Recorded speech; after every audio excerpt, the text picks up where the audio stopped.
So in this video, we are going to be dealing with determinants of a matrix. Suppose that we have a matrix A, which is equals to A, B, C, D.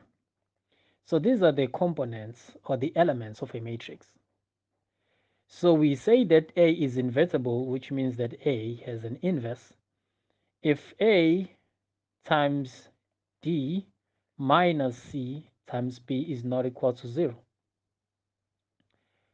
What is A times D minus C times B? That is what we call the determinant of a matrix. It must not be equal to 0 for A to be invertible. Okay, so the inverse of a 2 by 2 square matrix is equals to 1 over determinant of A times, we are going to be flipping A and D, A, and then making B and C negative. So using this method of a determinant, you can now find the inverse of a 2 by 2 square matrix. Determinant of A is just equals to AD minus CB. That is the determinant of a matrix, of a 2 by 2 square matrix. So we are going to be learning how to find the determinant of 3 by 3, 4 by 4, and all those other dimensions. Now the determinant helps us a lot in determining whether a matrix is invertible or not, because we might come across a matrix and then try to find the inverse, only to find out that it is not invertible. So computing the determinant helps us in getting that answer. Is a matrix invertible or not?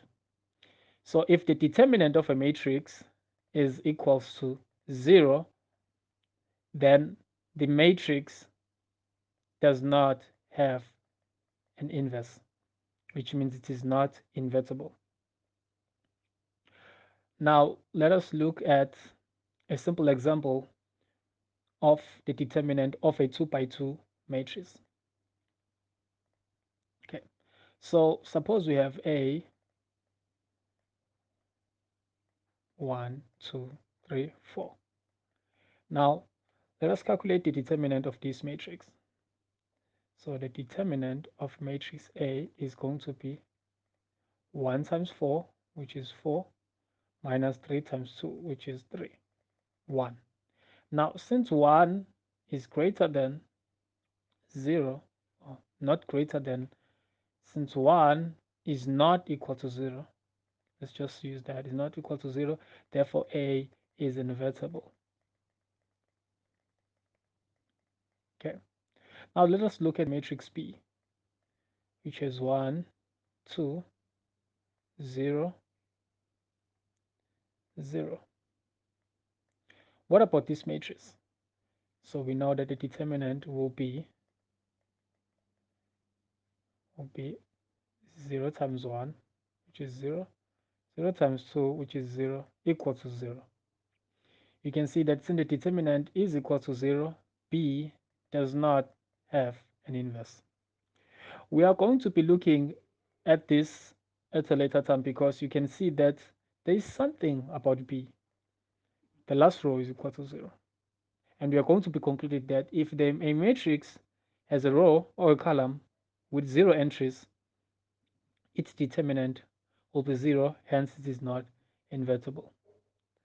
So let's look at a 3 by 3 example of a matrix. Suppose you have A with entries A11, A12, A13, A21, A22, A23, A31, A32, and A33.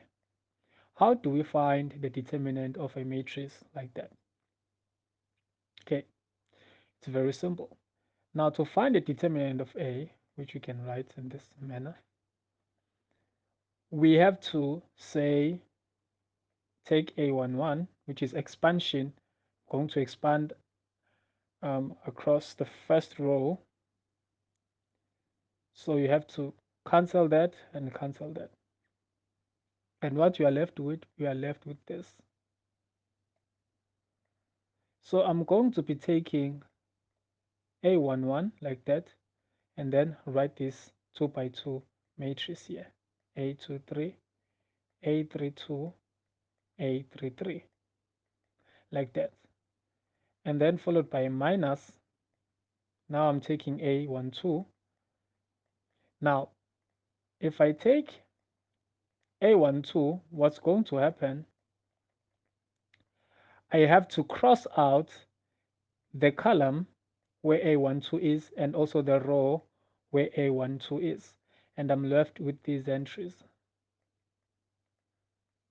I write them here. A21, A23, A31, A33. Okay, let's continue.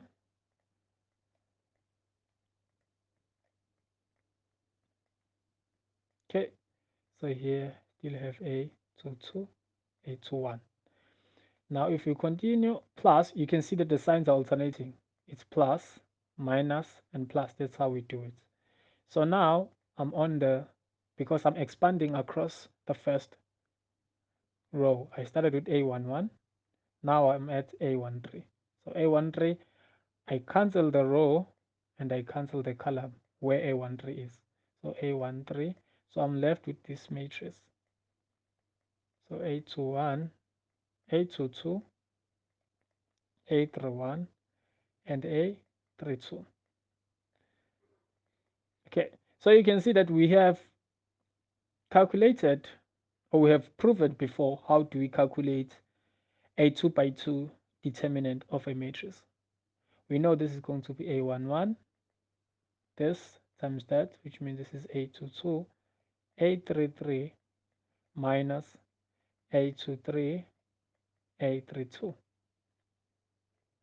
minus A12, and here do the same thing, A33, A21 minus A23, A31 plus this times that, so it's going to be A13 multiplied by A21 times A32 minus A22, A31. Okay, so that's how you expand if you are trying to get the determinant of a 3 by 3 matrix. Okay, so let us do an example to show how we do this. Okay, suppose we have a matrix B, which is 2, 1, 0, 1, 0, 2, 1, 1, 1. So let's try to find the determinant of this matrix. So first, you choose which column or which row you are going to be expanding with. So I'm going to choose this one. Okay, going to choose this one. Why am I choosing this one? Because it had a 0. Taking advantage of rows or columns with zeros simplifies your problem, but we are going to be talking about that a little bit later. So I'm going to expand across this second column. So the determinant of B is going to be 1. So I'm crossing, let me crossing this and this. So I'm left with this entry, these entries. 1, 2, 1, 1. Okay. And then let's delete this so that there won't be too many lines which are confusing. Okay. Started with this. Now I'm here. Okay. 0. So minus 0, 2, 0, 1, 2, 2, 0, 1, 1, not 1, 2. Okay, so let's delete this, and then I'm here. So I started with this, that, now I'm here. Okay, so you cancel like that. So you have plus 1, 2, 0, 1, 2, like that. Okay, so then you know that this is going to be 1. 1 times 1, that's 1. 1 times 2, that's 2. So this will all cancel because we know that the determinant, this is multiplied by 0. So we are left with this plus 1. 2 times 2 is 4. 1 times 0 is 0. So now we have negative 1 plus 4, which is equal to 3. Now, since the determinant of B is not equal to 0, therefore B must be invertible. You choose the column that you want to expand with. Okay, so using this example, let's just do little modifications here and try to see. Okay, so let's just copy this matrix and let's come here and then paste. Okay, so using this matrix, I'm going to just do a simple modifications so that we can see how we calculate the determinant of this matrix.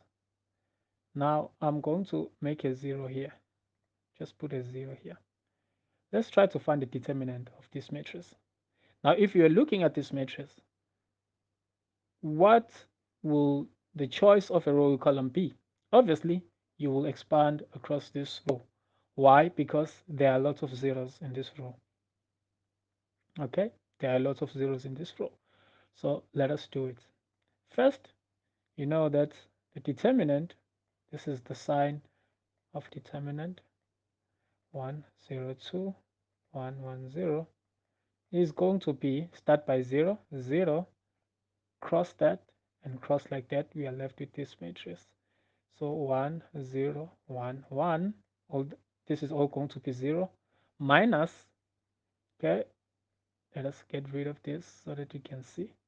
Minus, I'm at 2, cross this and cross that. So minus 2, 2, 1, 1, 1. And then, okay, now I'm going to the last 0, cross this and cross that, plus 0, 2, 1, 1, 0, 2, 1, 1, 0. Okay, what's going to happen? This is going to be 0, this is going to be 0. So I'm left with 2. 1 times 2, 2. 1 times 1 minus 1 is going to be 2. Okay, so that's how you calculate the determinant of a 3 by 3 matrix. Okay, so now let's move on to talk about what if the matrix is a triangular matrix. Suppose that we have A equals to A11, 0, 0, A21, A22, 0, and then A31, A32, and then A33. If you recall, this is an upper triangular matrix because there is a triangle of zeros at the upper corner. So how would you calculate the determinant of this matrix? So now remember the rule that you choose the row or column with the most zeros. So you'll either choose this or that. Let's try and expand and see what we get. So the determinant of A will be equals to A11. Okay, going to cross that and that. So let me remove all the other the other lines so that you won't be confused. So A11, we are left with this. So A22, 0, A32, A33. Okay, and then move on. You see that if I'm using this entry with 0, everything will just be annihilated, and this, everything will just be gone. So I'm left only with this matrix. That's why we choose the one with the most zeros so that we can simplify our work. So A11, that's going to be A12 times, not A12, this is A22, A22 times A33 minus, so this times that, minus 0, which is A11, A22, A33. That is the determinant of A. Now, there is something special about this. So if you look at this, you can see that these are the entries in the diagonal A11, A22, A33, we come to a conclusion that if a matrix is either upper triangular or lower triangular, the determinant of that matrix will be the product of the diagonals. Let's look at an example. So an example will be if we have A equals to 2, 1, 0, 0, negative 1, 2, 0, 0, 1.